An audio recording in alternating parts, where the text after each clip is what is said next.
1984 by George Orwell. Part 1. Chapter 6. Winston was writing in his diary. It was 3 years ago.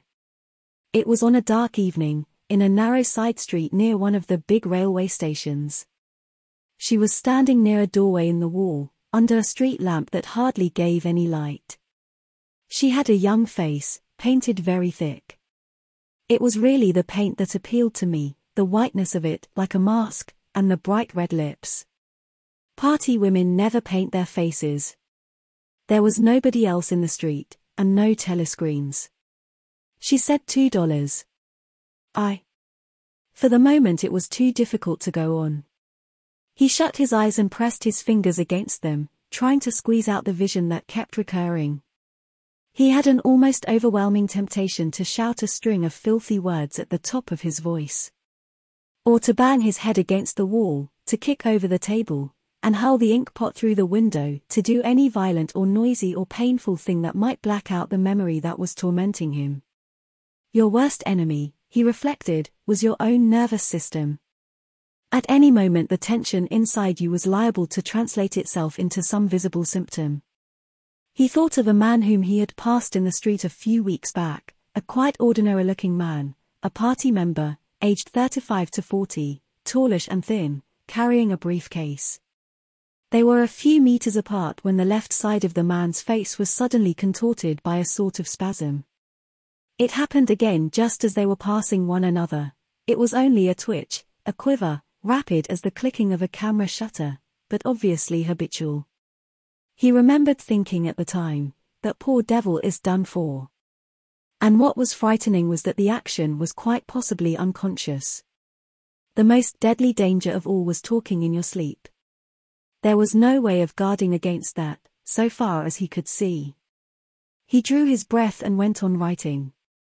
I went with her through the doorway and across a backyard into a basement kitchen. There was a bed against the wall, and a lamp on the table, turned down very low. His teeth were set on edge. He would have liked to spit.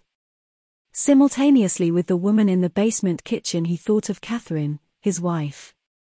Winston was married, had been married, at any rate, probably he still was married, so far as he knew his wife was not dead.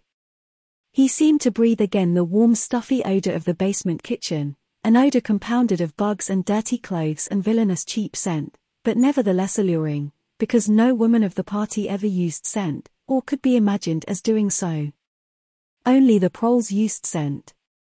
In his mind the smell of it was inextricably mixed up with fornication. When he had gone with that woman it had been his first lapse in 2 years or thereabouts. Consorting with prostitutes was forbidden, of course, but it was one of those rules that you could occasionally nerve yourself to break. It was dangerous, but it was not a life-and-death matter. To be caught with a prostitute might mean 5 years in a forced labor camp, not more, if you had committed no other offense. And it was easy enough, provided that you could avoid being caught in the act.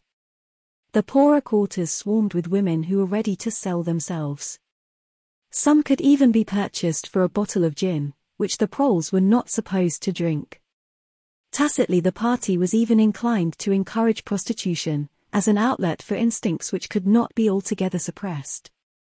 Mere debauchery did not matter very much, so long as it was furtive and joyless and only involved the women of a submerged and despised class. The unforgivable crime was promiscuity between party members. But though this was one of the crimes that the accused in the great purges invariably confessed to, it was difficult to imagine any such thing actually happening. The aim of the party was not merely to prevent men and women from forming loyalties which it might not be able to control. Its real, undeclared purpose was to remove all pleasure from the sexual act. Not love so much as eroticism was the enemy, inside marriage as well as outside it. All marriages between party members had to be approved by a committee appointed for the purpose, and though the principle was never clearly stated, permission was always refused if the couple concerned gave the impression of being physically attracted to one another.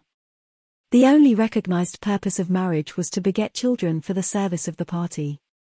Sexual intercourse was to be looked on as a slightly disgusting minor operation, like having an enema. This again was never put into plain words, but in an indirect way it was rubbed into every party member from childhood onwards.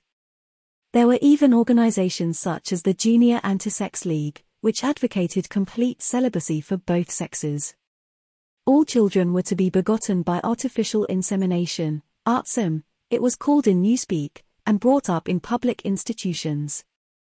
This, Winston was aware, was not meant altogether seriously, but somehow it fitted in with the general ideology of the party. The party was trying to kill the sex instinct, or, if it could not be killed, then to distort it and dirty it. He did not know why this was so, but it seemed natural that it should be so. And as far as the women were concerned, the party's efforts were largely successful. He thought again of Catherine. It must be 9, 10, nearly 11 years since they had parted. It was curious how seldom he thought of her. 4 days at a time he was capable of forgetting that he had ever been married. They had only been together for about 15 months. The party did not permit divorce, but it rather encouraged separation in cases where there were no children. Catherine was a tall, fair-haired girl, very straight, with splendid movements.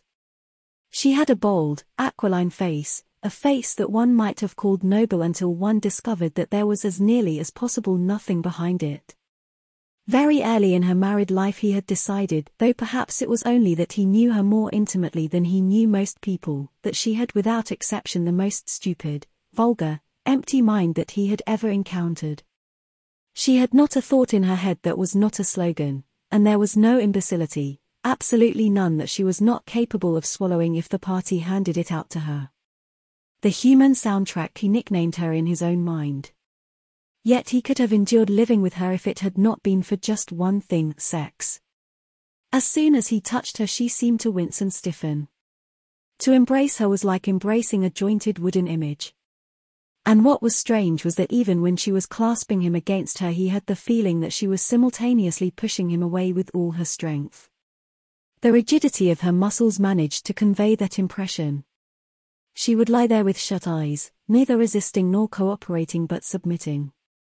It was extraordinarily embarrassing, and, after a while, horrible. But even then he could have borne living with her if it had been agreed that they should remain celibate. But curiously enough it was Catherine who refused this. They must, she said, produce a child if they could. So the performance continued to happen, once a week quite regularly, whenever it was not impossible. She even used to remind him of it in the morning, as something which had to be done that evening and which must not be forgotten. She had 2 names for it.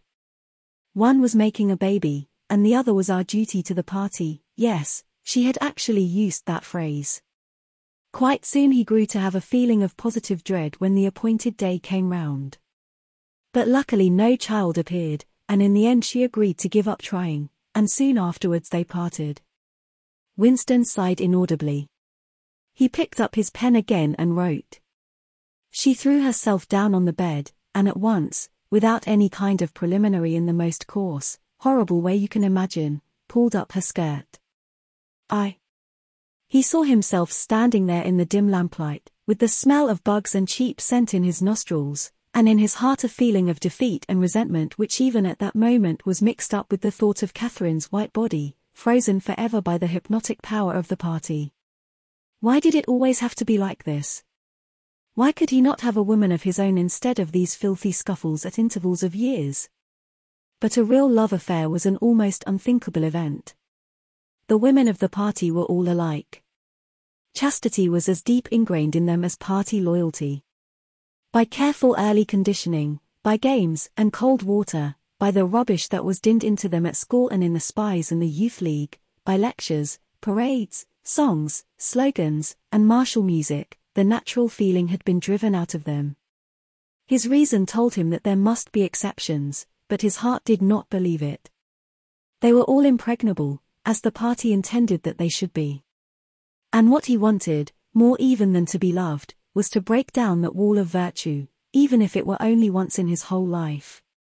The sexual act, successfully performed, was rebellion. Desire was thought crime. Even to have awakened Catherine, if he could have achieved it, would have been like a seduction, although she was his wife. But the rest of the story had got to be written down. He wrote, "I turned up the lamp. When I saw her in the light. After the darkness, the feeble light of the paraffin lamp had seemed very bright. For the first time he could see the woman properly. He had taken a step towards her and then halted, full of lust and terror. He was painfully conscious of the risk he had taken in coming here. It was perfectly possible that the patrols would catch him on the way out, for that matter they might be waiting outside the door at this moment. If he went away without even doing what he had come here to do. It had got to be written down, it had got to be confessed. What he had suddenly seen in the lamplight was that the woman was old. The paint was plastered so thick on her face that it looked as though it might crack like a cardboard mask. There were streaks of white in her hair, but the truly dreadful detail was that her mouth had fallen a little open, revealing nothing except a cavernous blackness. She had no teeth at all. He wrote hurriedly, in scrabbling handwriting. When I saw her in the light she was quite an old woman, 50 years old at least. But I went ahead and did it just the same. He pressed his fingers against his eyelids again. He had written it down at last, but it made no difference. The therapy had not worked. The urge to shout filthy words at the top of his voice was as strong as ever.